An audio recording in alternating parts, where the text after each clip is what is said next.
نبی کریم صلی اللہ علیہ وآلہ وسلم پر وحی کا ابتدائی دور اچھے سچے پاکیزہ خوابوں سے شروع ہوا۔ آپ صلی اللہ علیہ وآلہ وسلم خواب میں جو کچھ دیکھتے وہ صبح کی روشنی کی طرح صحیح اور سچا ثابت ہوتا۔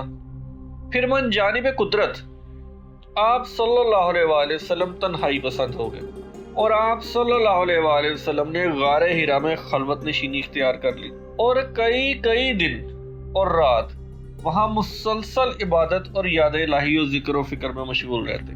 جب تک گھر آنے کو دل نہ چاہتا توشہ ہمراہ لیے وہاں رہتے، مطلب کھانا وغیرہ۔ توشہ ختم ہونے پر ہی اہلیہ محترمہ خدیجہ رضی اللہ عنہ کے پاس تشریف لاتے اور کچھ توشہ ہمراہ لے کر پھر وہاں جا کر خلوت گزین ہو جاتے۔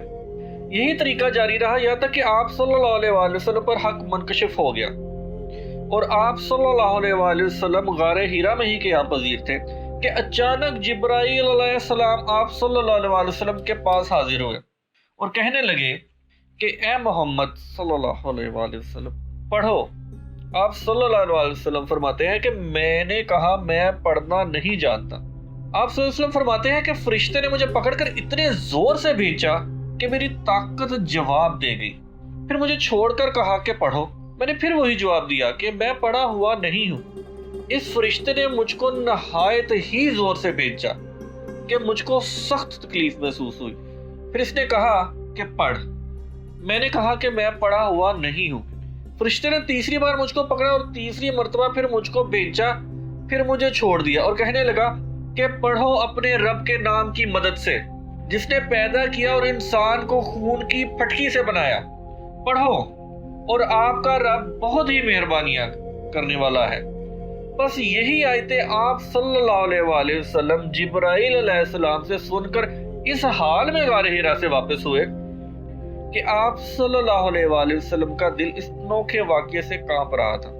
آپ صلی اللہ علیہ وآلہ وسلم خدیجہ رضی اللہ عنہا کے ہاں تشریف لائے اور فرمایا کہ مجھے کمبل اڑا دو، مجھے کمبل اڑا دو۔ لوگوں نے آپ صلی اللہ علیہ وآلہ وسلم کو کمبل اڑا دیا۔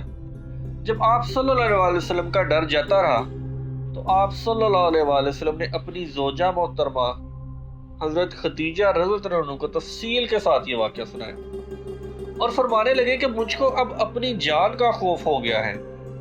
آپ صلی اللہ علیہ وسلم کی اہلیہ محترمہ خدیجہ رضی اللہ عنہا نے آپ صلی اللہ علیہ وسلم کی ڈھارس بندھائی اور کہا کہ آپ کا خیال صحیح نہیں ہے، اللہ کی قسم آپ کو اللہ کبھی رسوا نہیں کرے گا۔ آپ صلی اللہ علیہ وسلم تو اخلاق فاضلہ کے مالک ہیں، آپ تو کنبہ پرور ہیں، بے کسوں کا بوجھ اپنے سر پر رکھ لیتے ہیں، مفلسوں کے لیے آپ کماتے ہیں، مہمان نوازی میں آپ بے مثال ہیں اور مشکل وقت میں آپ امر حق کا ساتھ دیتے ہیں۔ ایسے اوصاف و حسنہ والا انسان یوں بے وقت ذلت و خواری کی موت نہیں پا سکتا۔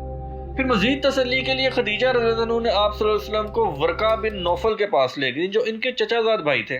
زمانہ جاہلیت میں نصرانی مذہب اختیار کر چکے تھے، مطلب عیسائیت اختیار کر چکے تھے اور عبرانی زبان کے کاتب تھے۔ عبرانی زبان وہ ہے جس میں تورات نازل ہوئی تھی، یہ عربی سے بھی زیادہ قدیم ہے۔ چنانچہ انجیل کو بھی حسب منشا خداوندی عبرانی زبان میں لکھا کرتے تھے۔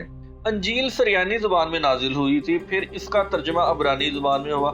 ورقہ اس کو لکھتے ہیں وہ بہت بوڑھے ہو گئے تھے، یہاں تک کہ ان کی بینائی بھی رخصت ہو چکی تھی۔ خدیجہ رضی اللہ عنہا نے ان کے سامنے آپ صلی اللہ علیہ وآلہ وسلم کے حالات بیان کیے اور کہا کہ اے چچا زاد بھائی، اپنے بھتیجے محمد صلی اللہ علیہ وآلہ وسلم کی زبانی ذرا ان کی کیفیت سن لیجئے۔ وہ بولے کہ بھتیجے آپ نے جو کچھ دیکھا ہے اس کی تفصیل سنو۔ چنانچہ آپ صلی اللہ علیہ وآلہ وسلم نے اول تا آخر پورا واقعہ سنایا، جسے سن کر ورقہ بے اختیار ہو کر بول اٹھے، یہ تو وہی ناموس معزز رازدان فرشتہ ہے جسے اللہ نے موسیٰ علیہ السلام پر وحی دے کر بھیجا تھا۔